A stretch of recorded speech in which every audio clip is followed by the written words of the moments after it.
Hey guys, this is Eric Weingardner with Weingardner Racing for another video. This is Friday's video. Hopefully it gets put out in time. As you know, if you're new to my channel, which several of you are, Sunday's usually a heavy tech video, Wednesdays are product review, and Fridays I usually talk about one project going on in the shop or something race related. Usually I have the Camaro or S10. Right now I'm just messing with the S10 because I wanted to make it out for at least a couple more runs before the season's over, even though here we're in August.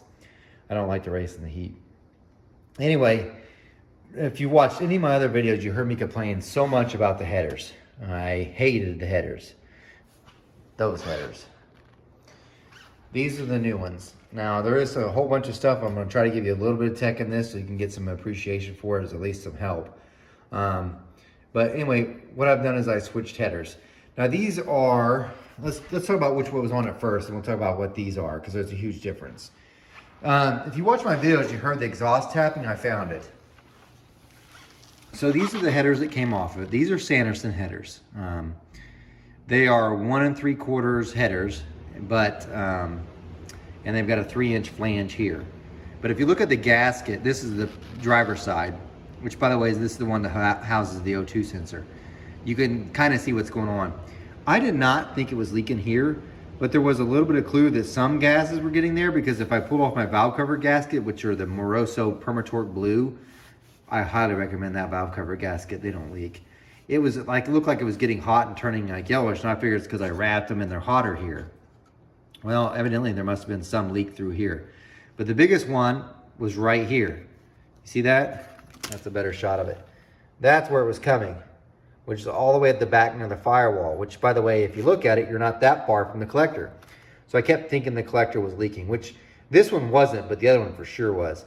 But it was right here. I'm like, well, why didn't you try tightening this?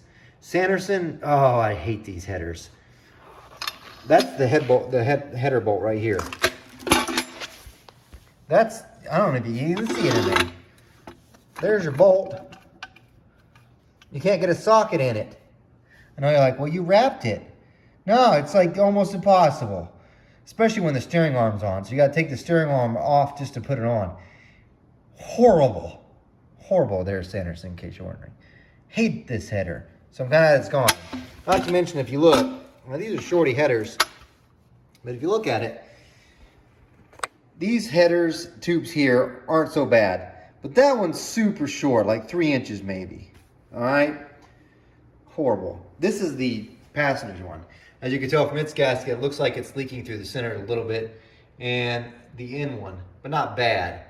The back one's perfect, which is weird. The collector on that, though, is screwed. That one was for sure leaking. I don't have the gasket handy here to show you, but that collector was probably making the most noise.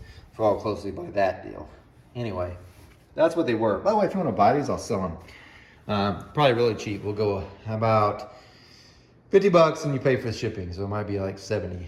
Anyway, I need to get rid of them, otherwise they're just going in the trash. So that's those. I did not dyno the engine with these headers, so I could tell you for sure, I think they lost quite a bit of horsepower and especially torque, especially because of the smaller tube or short tubes with those headers. So, and the reason why you might say, why did you ever get them? Because I wanted to run a full-size tire. This is the front tires that were on it. In case you're wondering what size I ran, I can find it on here. This is a 215/70/15, okay? It's a full size, it's like a 7-inch tire or rim. It did fine. I really liked it. I think it made the truck look better, and I just wasn't really trying to run skinnies, and I wanted full turn action with the truck. So that's the reason for the headers. The other reason was, the thought was, I'm gonna run the EFI, and if I run EFI, there's a chance if any exhaust leak will make the O2s read wrong, and then that could mess up the correction that Holly puts in it. So I was hoping these would fix that, because the new headers, they have to slide into a collector. So I was afraid of a leak. So I thought these would be better. In the end, these end up leaking probably worse. Anyway, that's those headers. Let's talk about these ones. These are from Lemons headers. These are not at all cheap. The only other headers I know that they make for these are the Hedman ones. And TPV has a video of him installing the Hedman Hustler ones and their fender exit, and they will be exiting right here. I wanted these one because I didn't want my collector right there.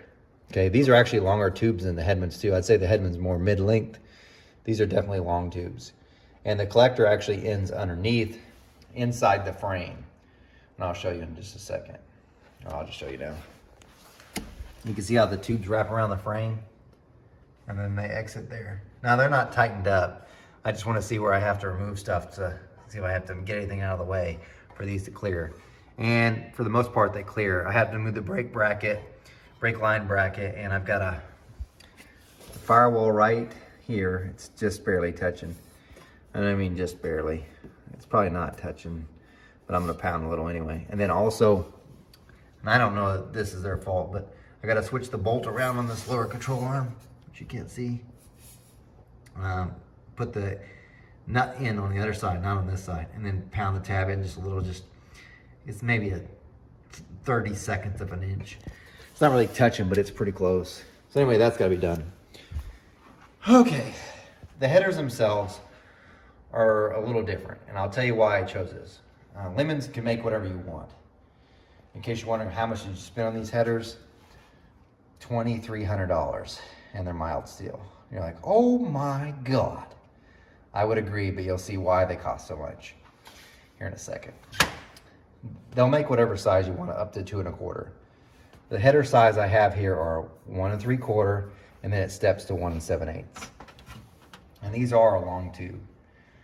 The reason for this header tube size is because I've done on several engines, including this one, with this size. So when I had this on the engine dyno, I had the dyno headers, which the dyno headers they had were 1 7/8 step to 2 inch with a 3.5 inch collector. And that's the one that made its best peak power on.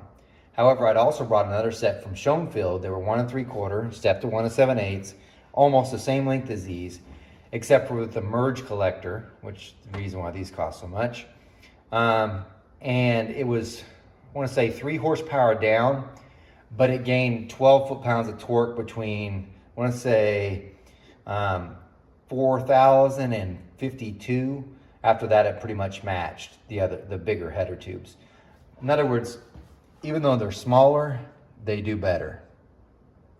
So like the bigger headers did make more power at peak, but these ones really did better overall. The other reason is I know this engine is not staying in here. The 406 is being built. That one's going to use these same headers. And you're like, wow, then it seems small for those. I mean, if it's okay for this 355, wouldn't it be small for those? In engine master testing, I tested several headers. 1 3/4, 1 3/4 step to 1 7/8, and a 1 7/8. The 1 7/8 was the best with the regular collector, which is a straight collector. When I added the merge collector, which I'll show you in a second, the 1 3/4 step to 1 7/8 was better everywhere, and not by much. We're talking like 2 or 3 horsepower. Okay. Now, what is a merge collector? That's this. This is a merge collector, and these are the reasons really the headers cost so much. If I hadn't got these, the headers would have cost, I think it was $17.74. Still very expensive. Here's what a merge collector is. So it looks kind of normal on the outside, and I'll set it down so you can kind of see. Your typical collector kind of necks down here, then you've got a straight that comes out, and you can have different sizes, you know, and this one was going to be 3.5. But I wanted a merge collector. What it does is it tapers down right here, and this is called the choke point, and it's 2 3/8, and then it flares out to 3 inch. Now, they have different types, different merge collectors where this choke point can be bigger or smaller. The Camaro, for instance, actually has a merge collector on it, but it's much, much larger, being it's a big block. So it's like 2 1/4, and I forgot what its choke point is, and it flares out to a 5. So they do make different ones. Now, besides this, it looks weird here. You're like, oh my gosh, you put a restriction in it. I don't have a perfect reason for this. And I know if you look at it, you're like, it looks like a restriction. And I don't have the exact answer for you for why it works. I just know every time I've tested it, it picks up, especially in the mid-range, and rarely loses more than 2 horsepower peak. And sometimes, and matter of fact, oftentimes, it does better even on peak power than a straight collector. But here's the thing, don't think this, I'm saying this is, it's guaranteed it's gonna make the difference. Headers and exhaust systems are so application dependent. You can take these same headers, and what you probably could make a bigger influence by, because these are removable, is putting extensions onto the tube itself and keep moving the tubes out longer and longer, or shorter, or shorten them to see where you make the best power. That's probably more important than even the merge collector. Okay, now here's something else about the merge collector. It's on the inside. It doesn't look that different, but there's a cone spike right in the center that there's no way I can capture with my phone, evidently. But right where they come together, there's a cone, like a spike. Let's see if I can't get it from this side. No, you won't be able to see it, maybe. There's a spike through the center, so it kind of centers the exhaust flow right at that merge, and then it flares out.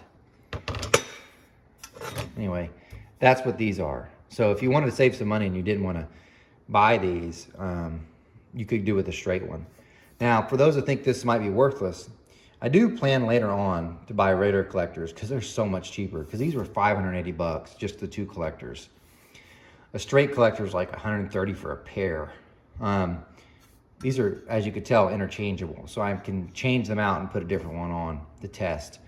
But I really think this one, especially because I'm going to make it more of a street truck, but it still goes to this track, I think this is going to be better.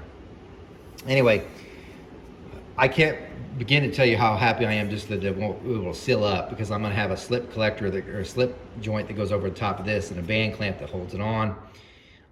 It's one of those stainless clamp ones, and then it will never leak. And somewhere in here I have to put an O2.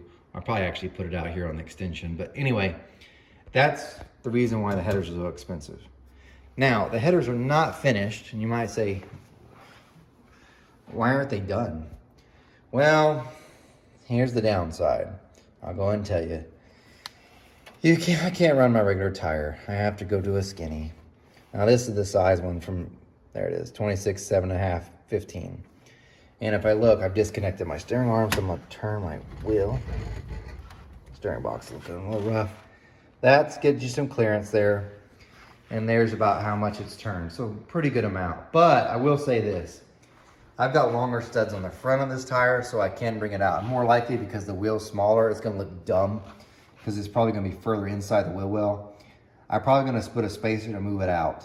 And then when I get to the track, I'll just take it off, because I don't feel comfortable running a spacer on a tire at the racetrack. Around town, no big deal. Track, to me, I don't like it. Anyway, there's that. Now, have you had any other problems with this? No, honestly, these went in pretty easy. They're all individual. These 2 tubes are together. And the way you do it is you put in the back tube first, and then, am I right, put in this tube next, and these 2 last. And these really have been simple. It was the passenger side that's been kind of a, you could tell it's not here. The reason why is the starter and everything else. This one was fine. These 2 were fine. This one was made wrong, and it was actually not even close to touching here. Like, it would hit here. But anyway, Lemon's super great. They said, send it back, we'll get you taken care of. So I'm waiting for that to come back, because right now the headers are just mild steel. I'm gonna go get them coated, and then I'm gonna wrap them. And you might say, why are you doing both? Well, this is why. The next engine will have the, of course, it's gonna have the Torque Storm supercharger, and that's gonna be right here. I don't want header heat being sucked in, because it's already probably gonna get it anyway. But just reduce the amount of heat being sucked in, these dudes are getting wrapped. And by the way, I cannot tell you how happy I'm about, spark plug. I can get to them easier. This is so much better. Of course, the steering arm's out of the way, but that's a lifesaver. Anyway, this is what's happening with the truck. Hopefully I can get this all put back together sometime relatively soon. To be honest, it's probably gonna be like 3 weeks. One, because I don't have time to mess with it. I'm so busy with customer stuff. And also, like, this would have been a good Friday to get out, because tomorrow I think the high is like 93. Next week it's like 101. I'm not racing in 100-degree weather. And it's probably gonna be 100-degree weather for 3 weeks. So maybe by the time the headers come back, they can make it down the strip. Because I want to see how much ET difference does it gain with the long tube headers. Will it break into the 10s? It'd be great if it did. I'd be pretty disappointed if it's slower. Although if I don't have an exhaust leak, it's happy for me. And I know some of you right now, you spent $2,300 for headers. It better go like a 1080. I would agree with you. I just did not want to deal with the old headers anymore. I had my limit. So that's it. Is it stupid expensive? Yeah. Did I need it? Probably not. Those Hedman ones are like 600 bucks and probably do, I don't know, they'll be as good as this or look as sharp as having the tubes tucked in and everything. But they probably save you some money and run pretty close times, to be quite honest with you. But anyway, thanks for watching. Sorry if it seemed like I rambled, but I wanted to give you information about this in case you got an S10, you got a small block, and you're like, I don't really want my collector there. I want my exhaust to be in the center, because that's part of it too. I do not want exhaust running through the side or a tube down there. These are only, 1 7/8 underneath. There's plenty of clearance. If you're thinking of it, I just want to give you an idea. Lemons does make great headers for an S10. So it's insanely expensive, but save your dimes and pennies. Also, you have to get new tires, of course. At least I did. I'll be selling those. Jose, my worker, sometime worker, he might buy those, but whatever. You can't run them again. Anyway, because I've got you here and you're stuck around, I will make a deal with someone if they're interested, if I could find it real quick. I'll make another great deal for you, real guys. I had a customer back out on these and I got stuck with them. But these are Morel. These are for a small block Chevy. These are the Morel hydraulic roller lifters for a small block Chevy. These are their street versions. These are not the race versions. They're brand new. The customer just backed out, so I got stuck with them. But I'm willing to let them go for 350 bucks. And there's a full set plus shipping. So if you're interested, let me know. I don't even know if you can even get them now because they're having a hard time getting parts on anything. But these are not made for, they're made for street ones. But if you have more than 150 pounds on the seat, these aren't the ones for you. So in other words, if you got a nice street hydraulic roller and you're looking for some cheap lifters, these aren't really cheap. My cost, I actually think, is higher than that on these. Anyway, let me know. And like I said, there's $350 plus shipping. And anyway, there you go. Oh, just for one more thing. In case you're wondering what the video on Sunday is going to be about, I'm going to tell you what to look for when disassembling a head. So I'm getting ready to film right now. I'm going to take apart a head, show you what to look for when you're taking it apart to see if there are problems and things like that. That's on Sunday. Thanks for tuning in. You guys take care.